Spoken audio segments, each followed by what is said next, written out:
তো ভিউয়ার্স আসসালামু আলাইকুম। আজকে চলে আসলাম বেলগড় বাজারে।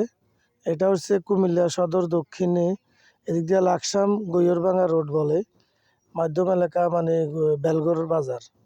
তো আমরা এখন বেলগড় পশ্চিম বাজার আছি। তো ভিউয়ার্স বেলগড় বাজার আমরা দুপুরবেলা আসছি লাঞ্চের টাইমে।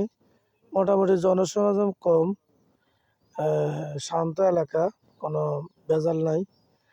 মানুষগুলা খুব শান্ত পরিবেশের মানুষ। এখানে মাদ্রাসা, স্কুল, মাছ, গোস্ত, বিভিন্ন জিনিস সবই পাওয়া যায়। মোটামুটি বাজার হয়, সাপ্তাহিক বাজার আছে।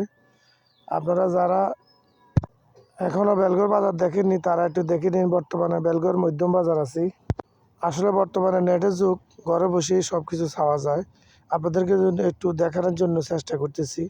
আপনারা যদি একটু উপকৃত হন, আমার জন্য দোয়া করবেন। একটু আমার চ্যানেলটা সাবস্ক্রাইব করে দিবেন, যাতে পরবর্তী কোনো সুন্দর সুন্দর ভিডিও আপনাদের কাছে দিতে পারি। আপনারা সেই জন্য আমাকে একটু সহযোগিতা করবেন, সাবস্ক্রাইব করবেন, বেল আইকনটা বাজিয়ে দিবেন, যাতে আমি আপনাদেরকে ভালো ভালো ভিডিও দিতে পারি। তো ভিউয়ার্স আসসালামু আলাইকুম রহমতুল্লাহ। দেখেন সামনে একটা মসজিদ আছে, খুব সুন্দর মসজিদ। এখানে আসি নামাজ পড়ে যাবেন, ভালো লাগবে, গাটা ঠান্ডা হয়ে যাবে। আসবেন।